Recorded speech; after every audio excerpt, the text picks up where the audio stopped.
Okay, hello, good evening, and welcome to my Iterations of Zero video log series. This is the inaugural video. My name is Dr. Robert Elessar, MD, no longer in practice, and this is going to be a video log basically of my thoughts on more or less any random walk-in subject that I feel like I need to make a comment on. It's the sort of thing that I would have put up in my Iterations of Zero blog, but I'm finding that doing 2 blogs a week is just going to take up too much time writing that I could be writing on my books. That being said, as I said, I am an MD no longer in practice, but I am a writer / author full-time, sci-fi, fantasy, horror, adventure, what have you.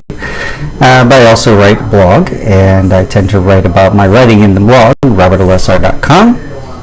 But I've also got other things that I like to write about that are thorns in my side or just interesting subject matter.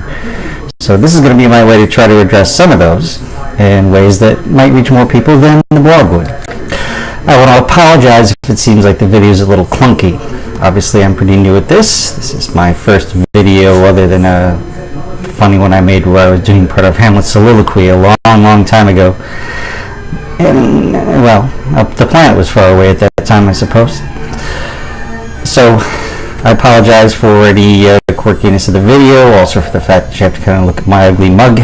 You can always just listen to the sound and not look at the video if you prefer that for whatever reason. I would like to give you a little insight into what I mean by Iterations of Zero and why I've chosen that to be the blog's title.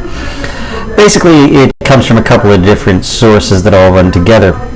First, the idea that if our universe is truly flat in space-time, in a geometrical sense, it's obviously flat in 4 dimensions rather than 2, but the idea is still the same, then the net energy of the universe should be 0.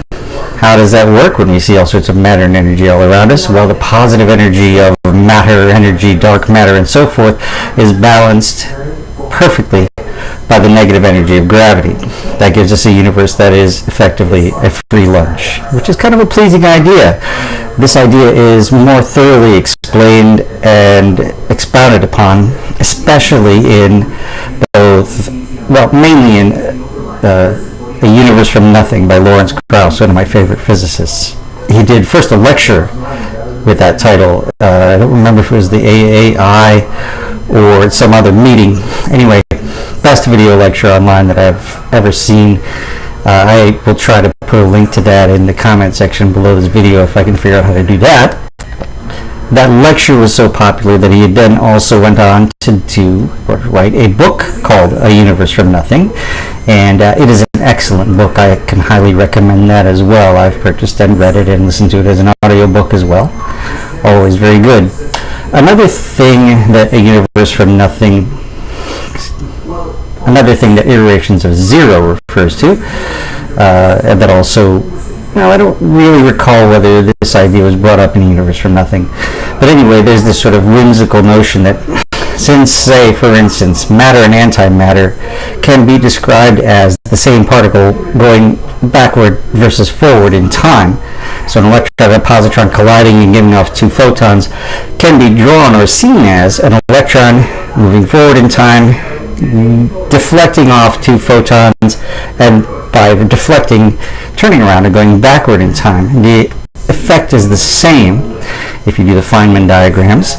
So this sort of whimsical notion that, hey, the universe could be a single particle, or more likely a pair of virtual particles that sprung into being and are interacting, going forward and backward in time, changing their identities as they exchange energies with future versions of themselves, and eventually creating all the manifest glory that we see around us.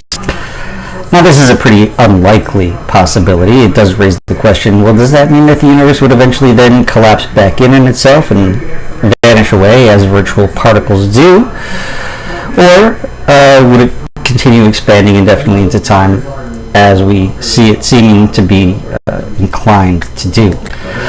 Another explanation for the Iterations of Zero notion is a metaphor for life itself. And this may sound like it's a very pessimistic metaphor, but actually it's not, and here I'll explain why. Our lives are like virtual particles in a sense. We come into being We exist for a very, very short period of time on the scale of the universe. On the scale of cosmic time, we really are unnoticeable, immeasurable, much like virtual particles are. Virtual particles, for those of you who don't know, are something that is explained by quantum mechanics, because the Heisenberg uncertainty principle doesn't allow there to be any state of absolute rest in a vacuum. Virtual particles spring into existence, exist for a mere instant, and then re-annihilate with each other to go back out of existence. Our lives are a little bit like that, but like virtual particles, we can have externally felt effects. Virtual particles, for instance, have been demonstrated to produce the Casimir effect, whereby two metallic plates brought extremely close together exclude certain wavelengths of virtual particles from existing, whereas outside of the plates there is no exclusion, so the net energy impacting the plate on the outside is greater than the inside, so there is a small force inward between the two plates caused by the differential of the virtual particles. It has been measured, it does exist, it's exactly as predicted by theory.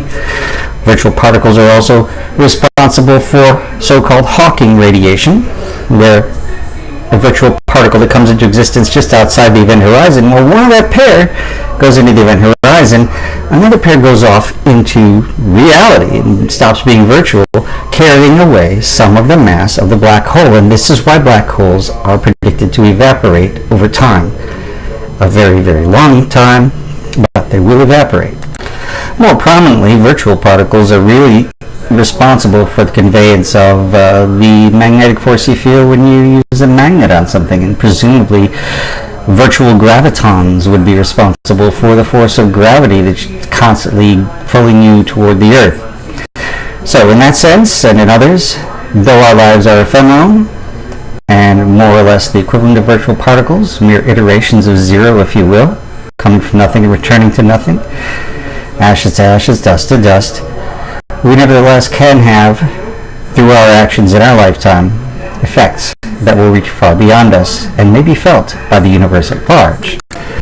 Going forward in the Iterations of Zero podcast, I am going to be discussing many various random walk-in topics, some of them dealing with political philosophy and legal philosophy, my own personal frustration, which may well be in the very next video, at people who have something against people who don't respect the flag, as though the flag were what was important, not the Constitution and the Declaration of Independence, particularly the Bill of Rights, freedom of speech, and so forth.